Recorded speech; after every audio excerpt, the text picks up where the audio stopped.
I actually had a client tell me once that was buying a property in 2007. I don't care about price because I just want to place the cash in this right now. I'm already exposed to a bunch of other stuff. There you go. And I just want to own real estate in Las Vegas. I'm going to own it for 20 years. I don't really care about price movements right now. I just need to place the money somewhere that's relatively safe.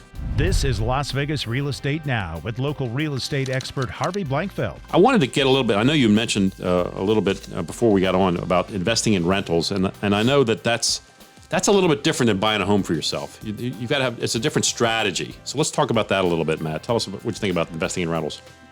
Well, I think one of my favorite things that I've heard is well, I want to get a good deal. You know, Yeah. That's weird. That's weird. I want to get a good deal too, and I don't want to miss out on the market. They say, "Call me when you find a good deal."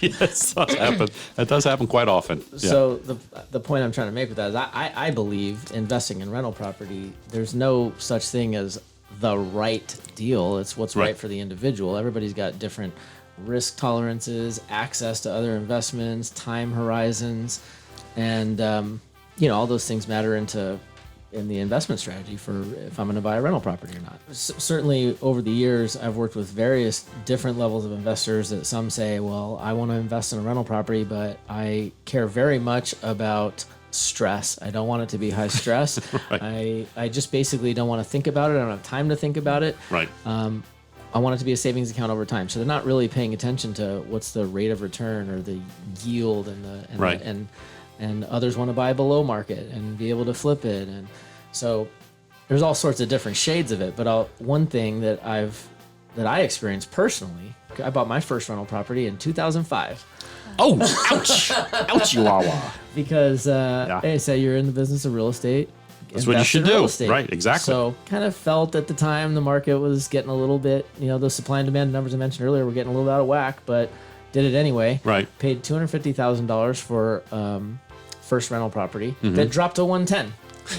Right. The price got cut lower, less than half. Yep. Basically dropped in half. Yeah. Guess what didn't drop in half? The rent. Yeah. Right. And guess what also didn't change? The mortgage payment. Right. And the rent covered the mortgage payment just fine over time. Right. Held the property for 12, 13 years, right, approximately. Right. Sold it for $50,000 less than I paid. Right. $200,000. Got every single bit of cash that I put down on that property out of it over time. All right. So property value went down in half. Right. Sold it for less than I paid. Didn't lose. Could have maybe done better in other investments, but really is about equity build over time because every single month there's equity build. You've been listening to Las Vegas Real Estate Now. If you ever have a question about real estate or any of the other topics we cover, just call me off air or text me at 702-203-1165. You can also check us out on the web at lvrealestateradio.com or on our handle on social media at LV Real Estate Radio.